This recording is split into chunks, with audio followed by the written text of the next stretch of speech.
She was only 6, shivering in a torn pink dress, clutching a ragged teddy bear in the frozen aisles of a Cleveland supermarket. The soldier thought it was just another restless night, until his German shepherd froze, staring at her like he knew the truth. And then, with trembling hands, she raised the silent signal, a cry for help without a sound. That one gesture set everything in motion. What followed was a confrontation with a man who wasn't who he claimed to be, a child abandoned in the cold, and a dog who refused to walk away. Keep watching, because what this little girl endured, and how she was finally saved, will stay with you forever. The wind clawed across Cleveland, Ohio, on a winter night so bitter that even the neon lights of the supermarket seemed to shiver in the icy air. Daniel Hayes pushed through the automatic glass doors, the blast of warmth inside mingling uneasily with the frost that clung to his worn olive jacket. At 45, Daniel was tall but drawn, his frame lean from sleepless nights rather than exercise, his shoulders hunched slightly as though he carried invisible weight. His hair, once a solid brown, had surrendered to streaks of gray, cropped short in military fashion, though the war was long behind him. A stubble beard covered his jaw, rough and unkempt, and his eyes, deep-set, ringed with shadows, told of a man haunted by memories he could not bury. He had been a soldier in Iraq, a survivor of nights when mortars turned silence into chaos. Those memories had followed him back across the ocean, where in the stillness of civilian life, the echoes had grown louder. He came to this supermarket, not for food, but for distraction. The fluorescent aisles, the buzz of refrigerators, the hum of checkout scanners, they were noise, and noise was easier than silence. Beside him padded Shadow, a 6-year-old German shepherd, broad-chested with a gleaming black and tan coat. His amber eyes caught the light like molten gold, always alert, always listening. Shadow was no longer a service dog, but his discipline lingered in every deliberate step. He wore only a plain brown leather collar, weathered like Daniel himself. Shadow had seen the battlefield too, trained for patrol and protection. And although Daniel had signed him out of service years ago, the bond between them had never dissolved. Sometimes, Daniel believed Shadow understood him better than people did. When nightmares came, Shadow pressed close and steadied his trembling. When days blurred into gray, Shadow forced him outside, into air and movement. Tonight, Shadow had insisted on this walk. Daniel had followed, not knowing why. The supermarket was half empty, its bright lights harsh against the winter dark. A few late-night shoppers moved quietly. A tired-looking cashier with dark circles under her eyes leaned against her register, chewing gum and watching the clock.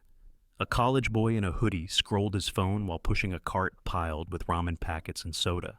Near the bakery section, a woman in a red wool hat examined discounted loaves, her breath fogging slightly in the cold draft that slipped through the doors. They were background figures to Daniel, fleeting lives brushing against his own in this fluorescent purgatory. He kept walking, one hand shoved into his jacket pocket, the other lightly gripping Shadow's leash. Yet, as he passed the produce aisle, Shadow stopped. It wasn't a casual pause. His body stiffened, ears pricked, tail frozen in midair. A low vibration hummed in his chest. Not a growl exactly, but a sound of recognition. Daniel felt the pull down the leash and turned his gaze to follow Shadow's. There in the far corner near a broken fruit display sat a small figure curled inward as though trying to vanish into herself. A little girl, no more than 6, with pale skin smudged with dirt and cheeks raw from the cold. Her long brown hair hung in tangled ropes across her face. She wore a torn pink dress that once might have been bright and cheerful, but now clung awkwardly to her thin body, the hem frayed and stained. Over it hung a faded gray child's sweater, far too thin for winter. One of her feet was bare, the other in a shoe worn down to its sole. In her arms she clutched a teddy bear so ragged it seemed more stuffing than fabric, its once soft fur matted with grime, its button eye dangling by a thread. She did not cry out. She did not move. But her eyes, dark, wide, searching, locked on Shadow as though she had been waiting for him all along. Then, slowly, deliberately, she raised one trembling hand, palm outward, thumb tucked in, fingers curling down over it. Daniel froze. He knew that sign. It was a silent signal for help, taught in safety programs to children in danger, a way to cry out without words. His chest tightened. Training from the army had drilled into him that danger rarely announced itself with noise. Sometimes it whispered, subtle, almost invisible, demanding vigilance. Here it was again. Not in a desert, but in a supermarket aisle. He crouched slightly, his weary knees protesting, his mind whirling. This wasn't a game. This was a child, making the only plea she could.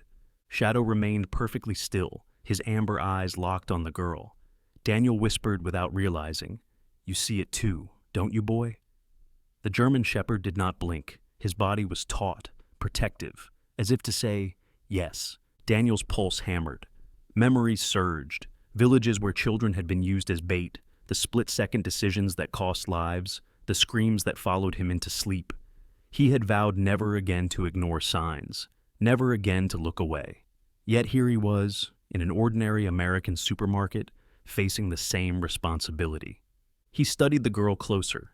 She wasn't trembling from cold alone. There was fear in her posture, in the way her small frame curled protectively, as though she expected harm if she moved. The teddy bear wasn't comfort, but shield, hugged like armor. She had been waiting, hiding, surviving in silence until someone noticed. Daniel exhaled slowly, steadying himself. He wanted to reach out, to tell her she was safe, but he knew sudden movement could spook her. Shadow sensed the tension and lowered himself slightly. Body calm, but coiled, radiating reassurance.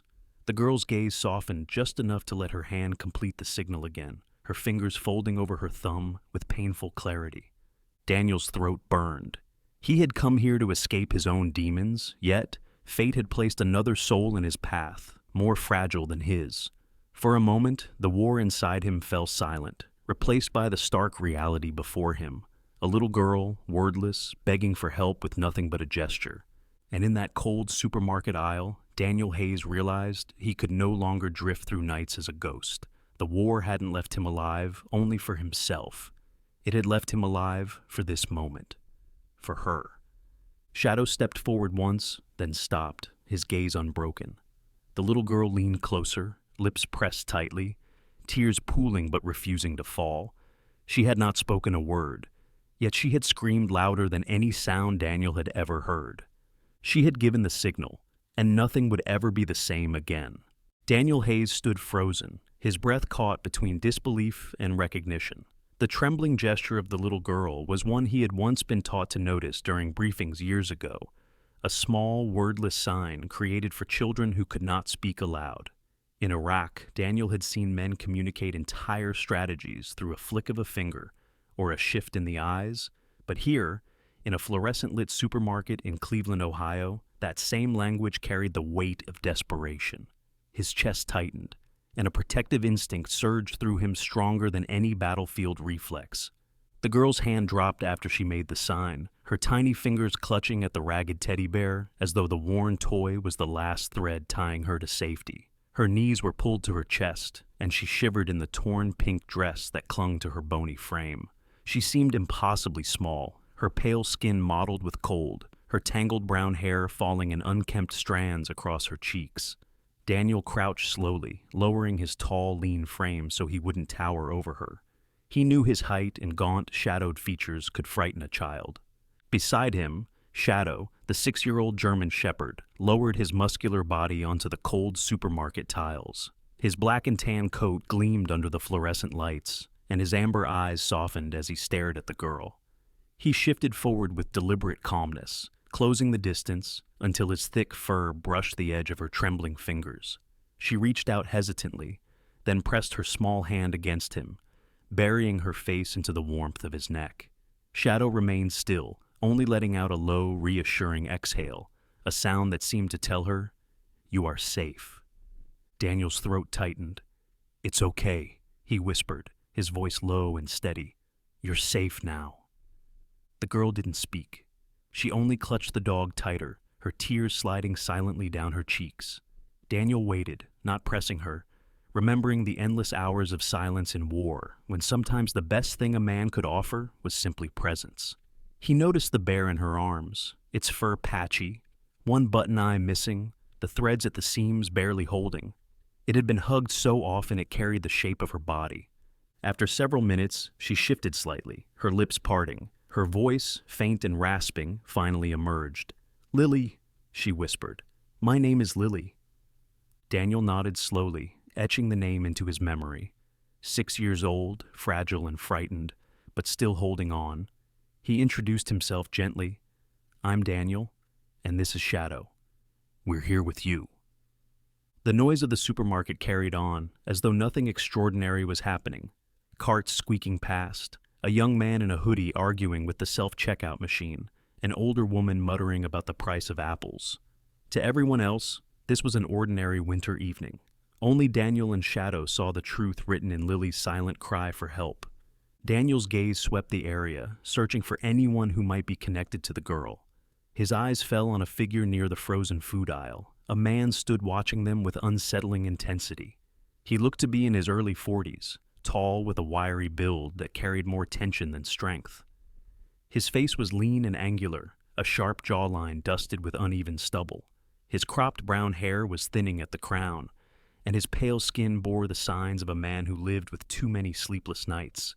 His heavy black coat hung loosely, as if it once belonged to someone broader. The man stepped closer, forcing a smile that failed to reach his cold gray eyes. "Lily," he said, his tone artificially warm. "There you are. You had me worried sick." Lily flinched, burying her face deeper into Shadow's fur. The German shepherd rose immediately, muscles taut, ears sharp, a low growl vibrating in his chest. Daniel placed a steadying hand on the dog's back, but didn't command him to quiet. Instinct told him the growl was justified. Daniel rose to his full height, his weary yet imposing frame blocking the man's approach. "You know this girl?" His voice carried the clipped tone of command, a habit ingrained from years of leading men under fire. The man's smile twitched. "Of course, I'm her stepfather. She wanders sometimes, gets herself upset." He pulled out a worn wallet, flashing an ID. The name read Mark Weaver. No other documents, no photos of him with Lily, nothing to prove guardianship. Daniel's eyes narrowed. Mark's body language betrayed him. His eyes darted briefly toward the exit, his hand twitching at the hem of his coat, as if itching for escape. Shadow's growl deepened, a thunderous warning that reverberated through the tiled floor. Shoppers passed by, oblivious, though a few glanced nervously at the dog. A store employee, a young cashier named Brenda with blonde hair pulled back in a ponytail, peeked around the corner but quickly retreated, muttering about keeping out of family business. Daniel's mind worked quickly. He remembered the PTSD support sessions he occasionally attended, where a counselor had once spoken about children taught to use the silent signal in emergencies. Lily had given that signal, and now she clung to a dog she'd only just met, while recoiling from the man who claimed to be her guardian. "Sir," Daniel said evenly, "she hasn't confirmed what you're saying. You'll need to wait right here while I call someone to verify." Mark's expression hardened, his forced warmth vanishing. "You don't understand. She's my responsibility. I'll take her home." Daniel took a firm step forward, his eyes locking on Mark's. "Not until I know she's safe." For a long, tense moment, silence stretched between them, broken only by the hum of the refrigeration units and the faint Christmas music playing over the supermarket speakers. Shadow's amber gaze never wavered from Mark, his body angled protectively in front of Lily. Mark shifted, his jaw tight, then finally raised both hands in mock surrender. "Fine, do what you have to, but this is a mistake." Daniel's instinct screamed otherwise. He knelt again by Lily, softening his tone. "You're not alone anymore," he told her. Lily's small hand tightened on Shadow's fur, and for the first time, Daniel saw a flicker of relief in her tear-streaked eyes. The crowd around them moved as if detached from the moment, but for Daniel, the world had narrowed to 3 figures: the terrified child, the loyal dog, and the man whose smile was nothing more than a mask.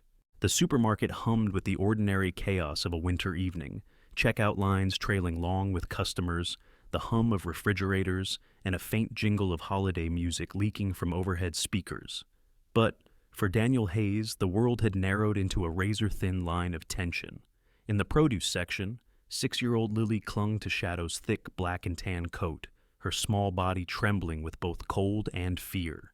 The German shepherd stood as if carved from stone, hackles raised, amber eyes glowing with protective fire. Then came the voice, smooth but edged with something unnatural. "Lily, come here now. Daddy's been looking all over for you." Daniel turned sharply. The man stepping out from between the aisles carried himself with a confidence that didn't belong in the moment.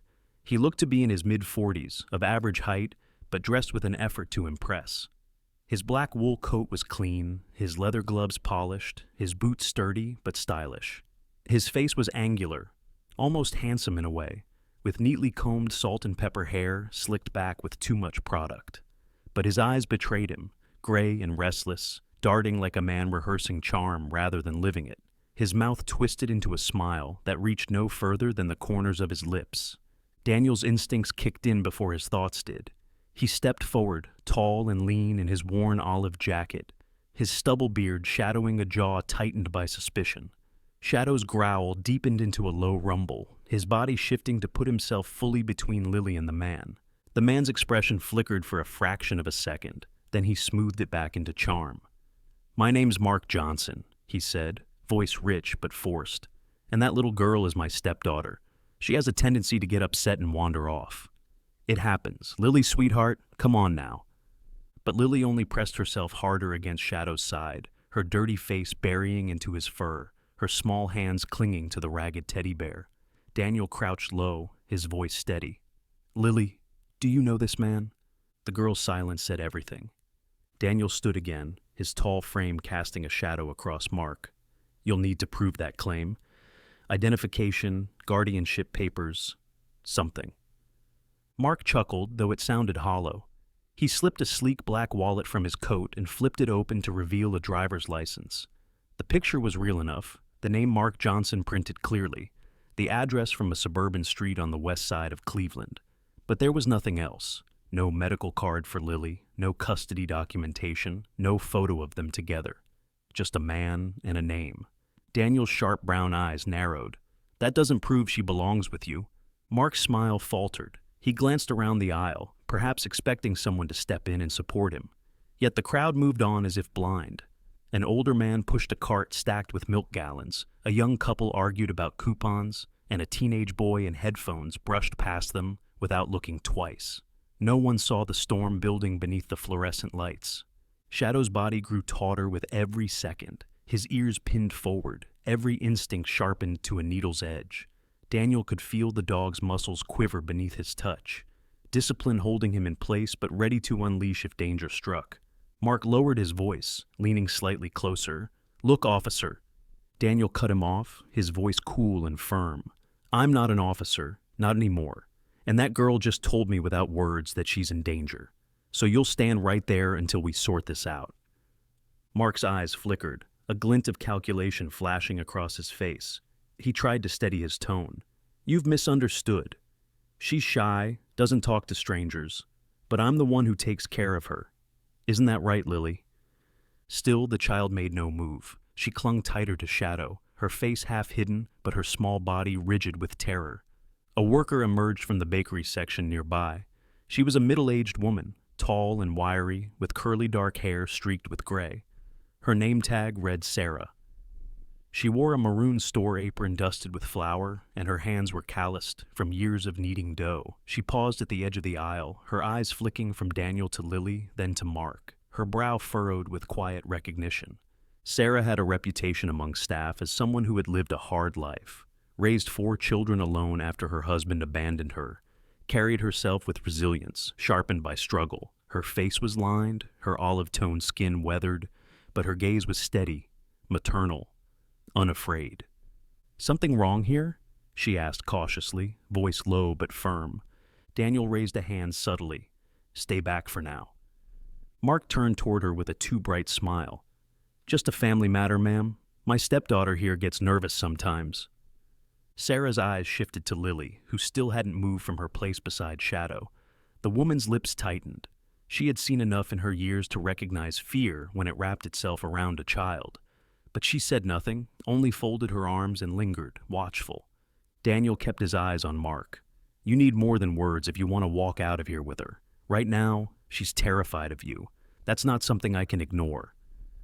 The hum of the supermarket seemed louder now, every beep of a scanner and clatter of a cart amplified against the silence of their standoff. Lily's tiny hand trembled as she raised it once more, the same silent signal, thumb tucked in, fingers wrapping over.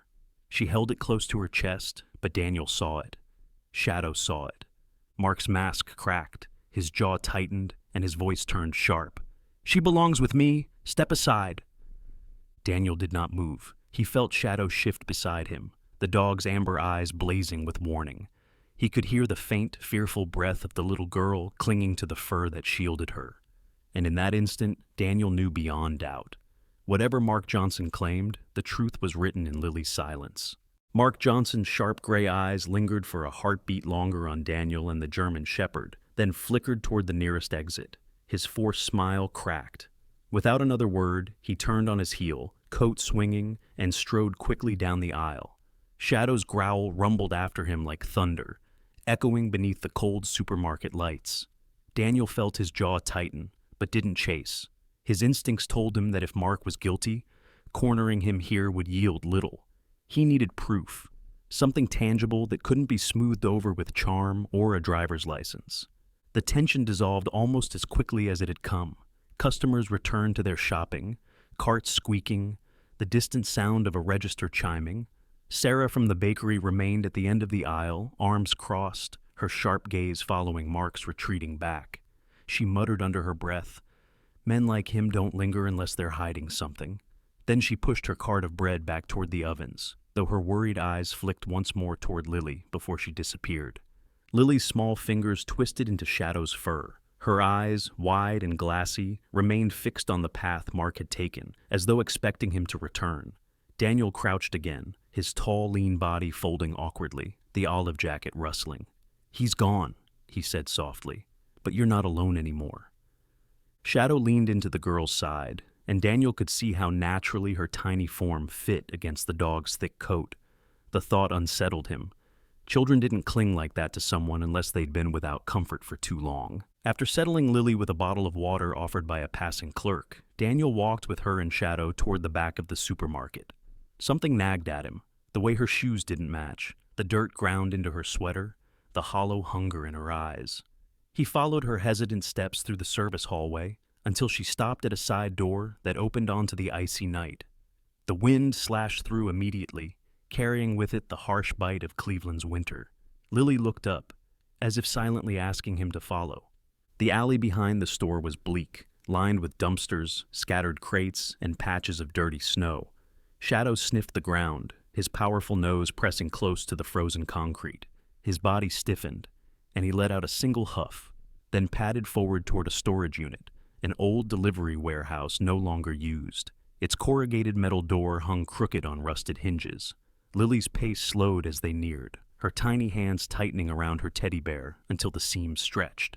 Inside, the warehouse was dark and smelled of mold. Broken pallets were stacked against one wall, and the air was heavy with damp cold. Shadow's nails clicked against the cement as he moved deliberately, nose pressed low, searching. Daniel swept the beam of his phone's flashlight across the floor, and there, near the corner, lay a plastic grocery bag. He crouched, holding the light steady. Inside the bag was a heel of bread, gray with mold, a crumpled napkin stained with something unidentifiable, and two small socks. One was pink with faded cartoon hearts. The other was plain white, stiff with grime. His chest tightened. These weren't things someone left behind by accident. They were remnants of survival. Lily shuffled closer, her breath shallow. She pointed with a trembling hand at the bag, then at a square of paper tucked beneath it. Daniel picked it up carefully. The page was from a notebook, folded into a small square, the creases worn thin. When he opened it, he saw jagged lines written in crayon, uneven and harsh, as though pressed by a child's shaky hand. "Don't leave. Wait here. I'll come back." Daniel felt the words cut through him like a blade of ice. He looked at Lily, her eyes wide, brimming with a grief too old for her small frame. She hugged the bear tighter, pressing its ragged face against her cheek. He thought of the nights he had lain awake, unable to escape the ghosts of Iraq, and realized this girl carried her own battlefield scars. Shadow whined softly and padded toward another corner, where a flattened piece of cardboard had been laid out like a bed. A half-empty plastic water bottle sat nearby, and beside it, a pink plastic hairbrush, missing half its teeth. Daniel touched the cardboard, feeling the damp chill seep into his fingertips. Someone had been sleeping here for days. His throat constricted. "How long have you been here, Lily?" he asked gently, though he already knew the answer. She didn't speak. Instead, she knelt beside Shadow, resting her small head against his flank. The German shepherd remained still, his amber eyes glowing with fierce loyalty. The sound of footsteps behind them drew Daniel's attention. He turned quickly, muscles tensing, only to see a young woman entering through the half-open warehouse door. She wore a navy blue supermarket jacket, a name tag pinned to the chest. Nina Lopez. She was in her late 20s, petite with warm brown skin and thick black hair tied back into a ponytail. Her face was round, freckled slightly across the nose, and her dark eyes carried both exhaustion and quiet kindness. Nina looked startled to find them there, but quickly composed herself. I've seen her before," she said softly, pointing to Lily. Her voice was gentle, but edged with guilt. "Several times, actually. She sits in the supermarket, always in the same corner, hugging that teddy bear. I thought she was waiting for someone, but no one ever came." Daniel studied her closely. Her hands trembled slightly as she held them together, the nails short and bitten down.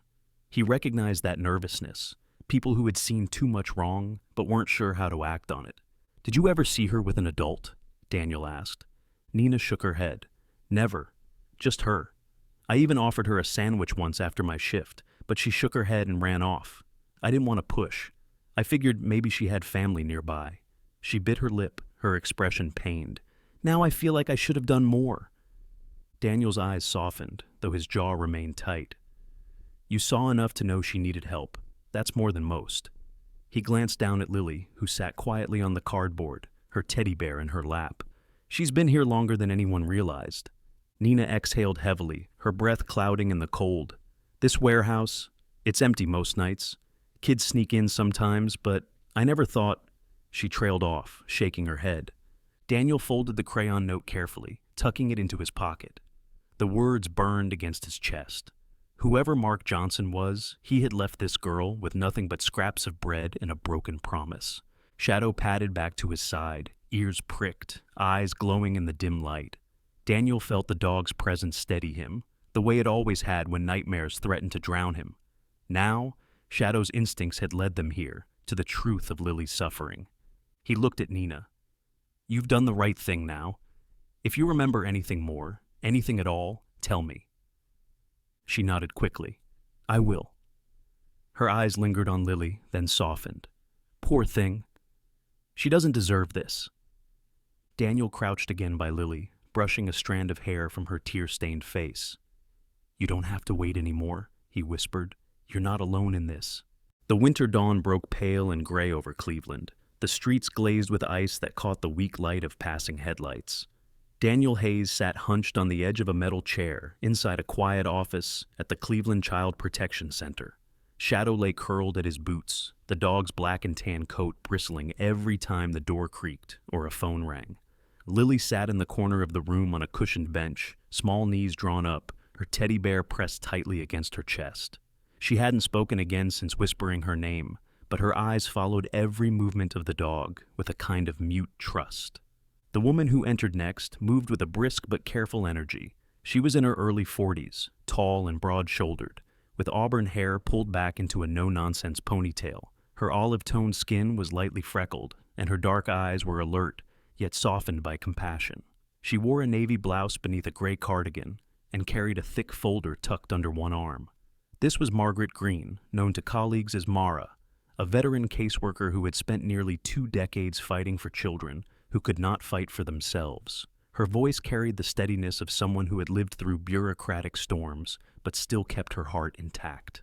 "Mr. Hayes," she said, glancing briefly at Daniel before looking to Lily. "And you must be Lily." Her tone shifted to a gentle warmth. She crouched slightly, lowering herself to Lily's height. "It's all right, sweetheart. You're safe here." Lily clutched her bear tighter and leaned closer to Shadow. The German shepherd responded instinctively, nudging his broad head against her small shoulder. Mara's eyes flickered with recognition at the silent exchange, and she gave Daniel a brief, approving nod. Daniel rose from his chair, tall frame casting a long shadow across the tiled floor. His olive jacket still smelled faintly of frost, and the weariness carved into his face deepened under the harsh fluorescent lights. "You said you had information," he said quietly. Mara opened the folder and laid several papers across the desk. "We ran the name. The girl is Lily Miller, age 6, reported missing 2 weeks ago." She paused, letting the words settle before continuing. "Her mother, Sarah Miller, contacted us the morning after Lily disappeared. She claimed she left the child temporarily with a family friend, Mark Johnson, while she tried to handle an emergency. When she returned to collect Lily, both were gone." Daniel's stomach twisted. He could still see the crayon-scrawled note in his mind. "Don't leave. Wait here. I'll come back." He leaned over the papers, eyes narrowing on the details. So Mark wasn't family, just a friend? Mara shook her head. "That's what Sarah believed, but our records indicate otherwise. Mark Johnson has a history, a long trail of fraud, identity theft, and suspected custody scams. He offers help to struggling single parents, sometimes even forging documents to appear trustworthy. Then he disappears with the child." Her voice hardened, though her expression stayed calm. "In most cases, he surfaces again, but never with good intentions. He knows the system's blind spots and uses them." Daniel's hand clenched into a fist against the desk. His knuckles whitened as the words soaked into him. He thought back to the war, where deception had been a weapon as deadly as any rifle. Here, the enemy wasn't carrying a gun, but manipulating lives with paper and false promises. Lily stirred at the sound of her name, her eyes darting between Daniel and Mara. She didn't understand all the words, but she understood the weight in their voices. Shadow shifted closer, his muscular body pressing into her small frame, steadying her. Mara's voice softened again. "Her mother, Sarah Miller, has been frantic. She's filed reports, contacted local police, even reached out to shelters. We've been searching, but there was no trace until now. Mr. Hayes," she looked him directly in the eye, "you may have saved this child's life by stepping in when you did." Daniel's eyes flickered with pain. He didn't feel like a savior. He thought of the nights he had survived mortar fire, only to return home broken, unable to save men under his command. But here, with a 6-year-old girl clinging to a ragged bear, perhaps there was something he could still do right. "Where is her mother now?" he asked. Mara closed the folder gently. "In Cleveland. She's waiting for confirmation that her daughter is alive. We'll arrange a meeting soon, but first we need to ensure Lily is fully safe. Mark Johnson hasn't been apprehended. Until he's found, there's a risk." Shadow's ears twitched, as if he understood the gravity of her words. His amber eyes flicked toward the door, alert, restless. Daniel laid a hand on the dog's strong neck, grounding them both. The office door opened again, and another figure stepped inside. He was a man in his early 50s, olive skin weathered, wearing a brown wool overcoat with a worn badge clipped to his belt. His name was Detective Carl Bennett, a Cleveland police investigator. He was thick-set, with short graying hair and a trimmed mustache, his jaw lined with a permanent set that spoke of years of grim cases. His eyes were sharp but tired, the look of a man who had seen too many broken families. Bennett's gaze swept over the room, pausing briefly on Lily. A flicker of compassion crossed his features before duty reclaimed his expression. "So this is the child," he said gruffly. His voice was gravelly, yet there was no cruelty in it, only the weight of responsibility. "Yes," Mara replied. "This is Lily Miller." Bennett nodded once, then looked at Daniel. "You're the one who stopped Johnson?" Daniel shrugged lightly, though his shoulders carried invisible weight. "Stopped him for now. He walked out of the store before I could press further." Bennett grunted. "That fits. Johnson's slippery, charges of fraud, but he always finds a way to wiggle free. But this time, if he's taken a missing child..." His jaw tightened further. "We'll have enough to pin him." The conversation hung heavy, but Daniel's focus remained on Lily. She was watching him intently, her wide brown eyes filled with questions she couldn't ask aloud. He crouched beside her again, lowering himself so she could see his face clearly. "Your mom is looking for you," he told her softly. "We'll make sure you see her again." Lily blinked, her small lips pressing together, and for the first time since he'd found her, her grip on the teddy bear loosened slightly. She reached a trembling hand to touch Shadow's ear, as if grounding herself in the one constant that hadn't failed her. Mara leaned forward. Mr. Hayes, if you're willing, I'd like you to stay involved. Lily has clearly bonded with you and your dog. Transitions can be traumatic. Having a familiar presence might help her. Daniel hesitated. He hadn't planned for this, hadn't planned for anything beyond surviving each night.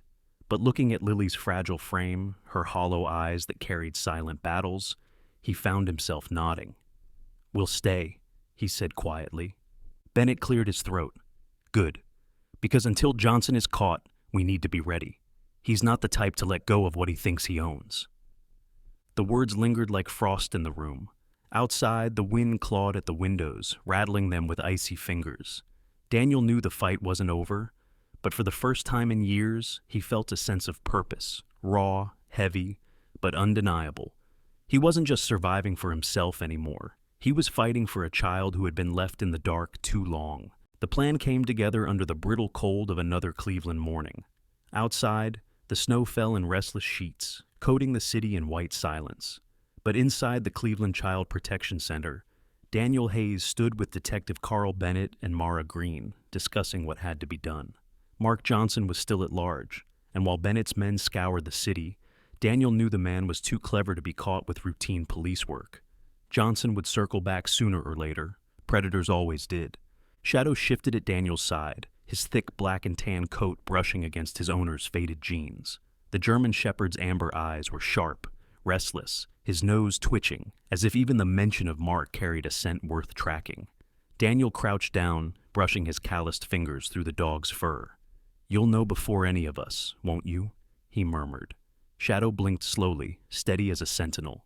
Mara leaned forward across the desk, her auburn ponytail swaying slightly. "We can't wait for him to act again. If we want to end this, we need to lure him out. He's not done with Lily, not by a long shot." Her voice carried the weight of years battling systemic apathy. Detective Bennett rubbed a hand across his graying mustache. His build was solid, like the kind of man who had weathered too many winters, both literal and professional.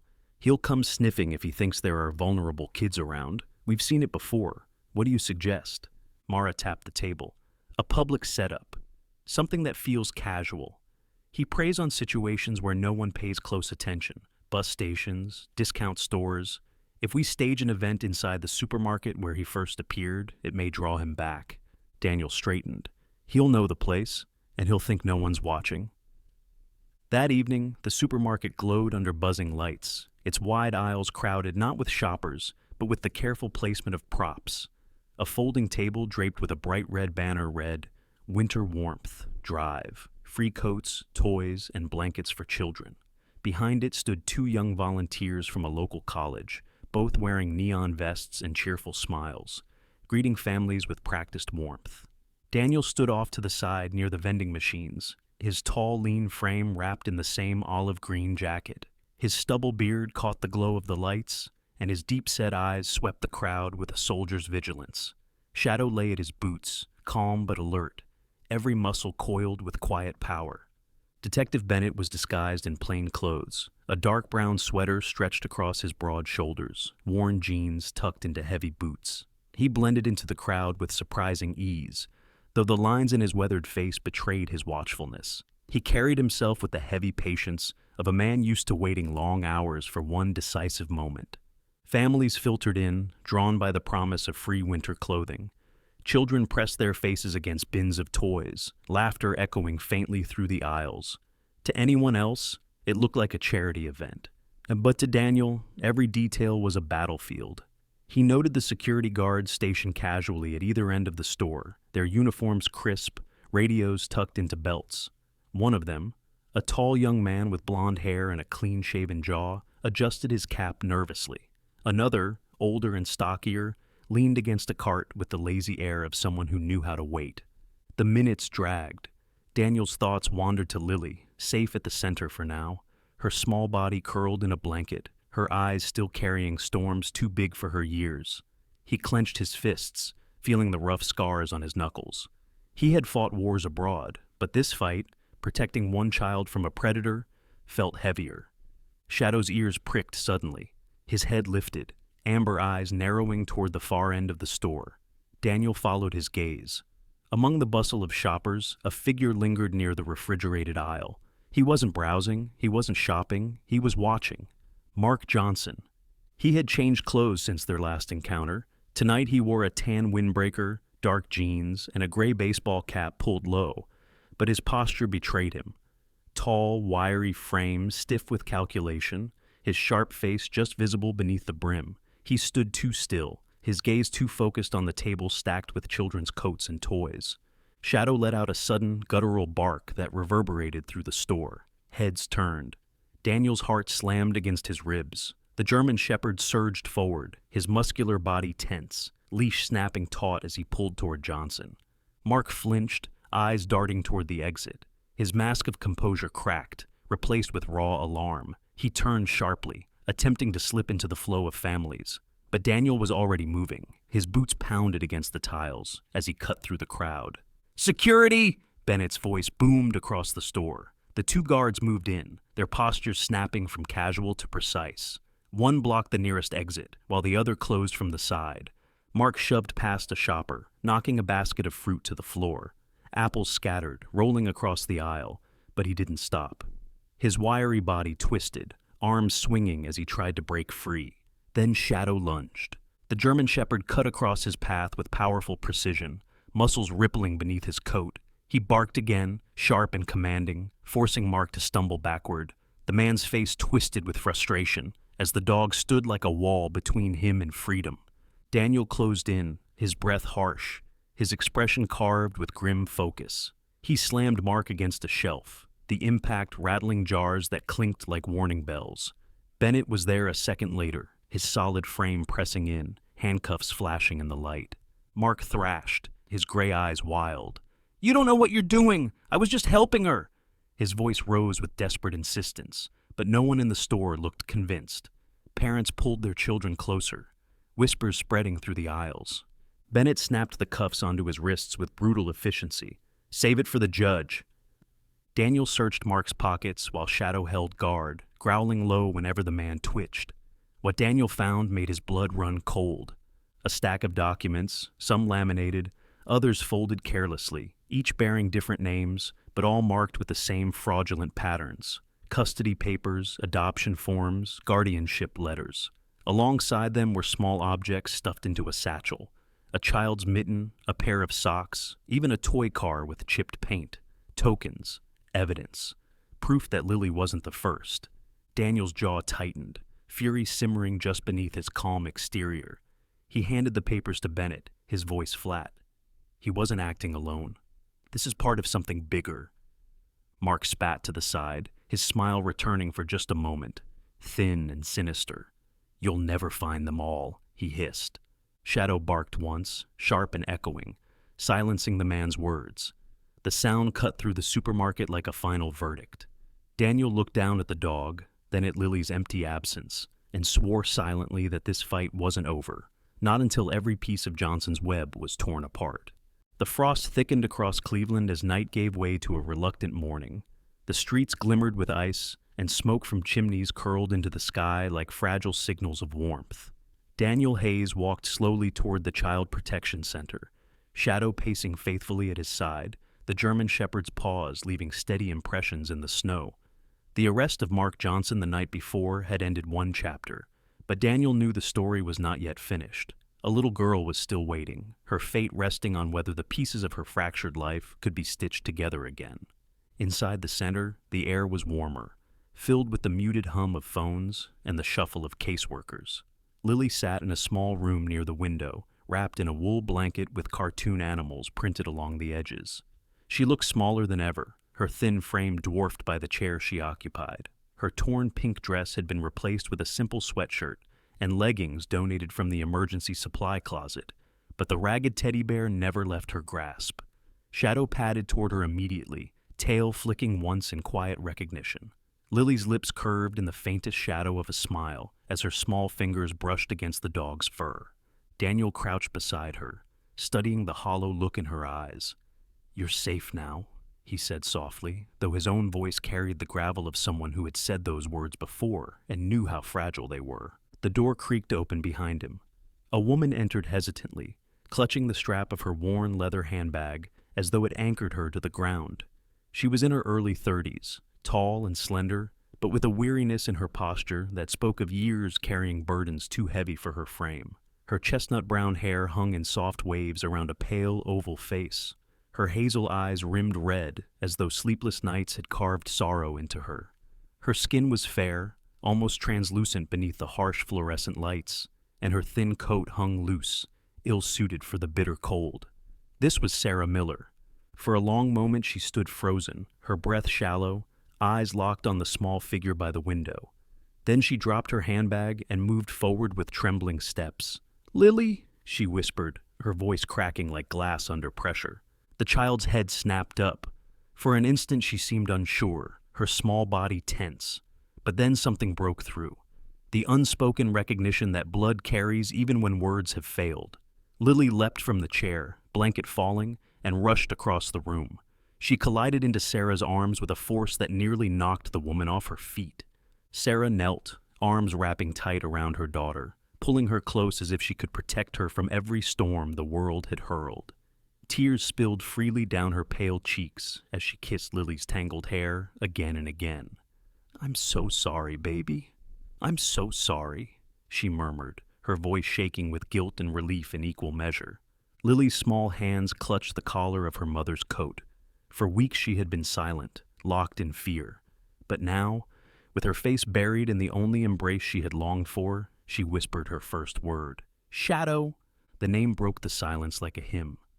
Sarah pulled back slightly, startled, then followed Lily's gaze. The German shepherd had crept closer, his amber eyes watching with solemn understanding.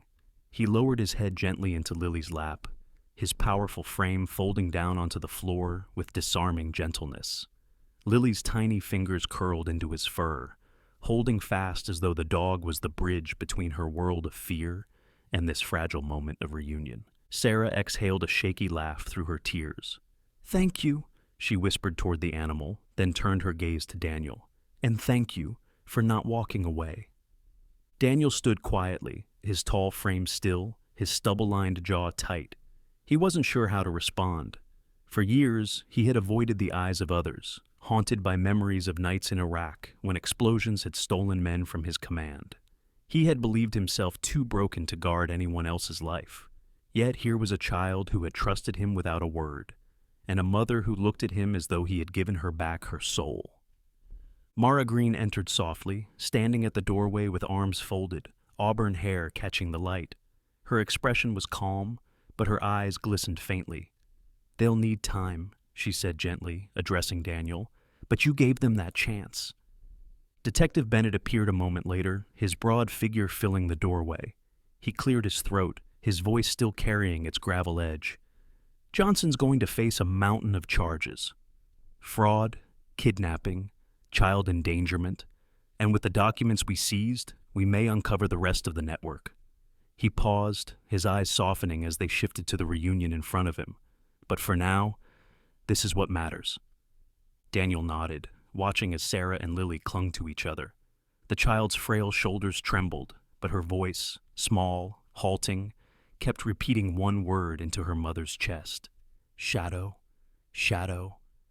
The German shepherd did not move except to press closer, as though he understood his name had become the anthem of trust. His thick coat absorbed Lily's tears, his steady heartbeat grounding her in a world that finally seemed less frightening. Daniel felt something shift inside himself, a heaviness loosening. He realized, standing there, that heroism did not belong only to uniforms or battlefields. Sometimes, it was as simple as recognizing a silent signal, choosing to step forward instead of walking past, and believing in the instincts of a dog who had never once wavered. The room grew quiet except for the sound of the storm rattling faintly against the windows. Sarah rocked her daughter gently, whispering promises that they would never again be separated. Daniel turned to leave, shadow rising fluidly at his side, but before he stepped out, he glanced back once more. In that cold, gray Cleveland winter, he had witnessed something he thought he had lost forever. Proof that even in the bleakest nights, warmth could return and a home could be rebuilt. Sometimes, miracles don't come with thunder or lightning. Sometimes, they arrive in the quietest ways. A child whispering her first word, a loyal dog who refuses to give up, and a soldier who dares to listen when the world looks away. In moments like these, we are reminded that God still moves among us, guiding hearts, restoring families, and proving that light shines even in the coldest winters. In our everyday lives, we all pass by silent signals: people hurting, children crying, neighbors struggling. Maybe we don't always see them, but tonight's story is a gentle call. Open your heart, slow down, and listen, because you never know when God might be calling you to be someone's miracle. If you believe that God still blesses us with hope and second chances, write Amen in the comments. Share this story with someone who needs faith, and don't forget to subscribe so more hearts can be touched. May the Lord bless you and your family with warmth, love, and protection in every season of your life.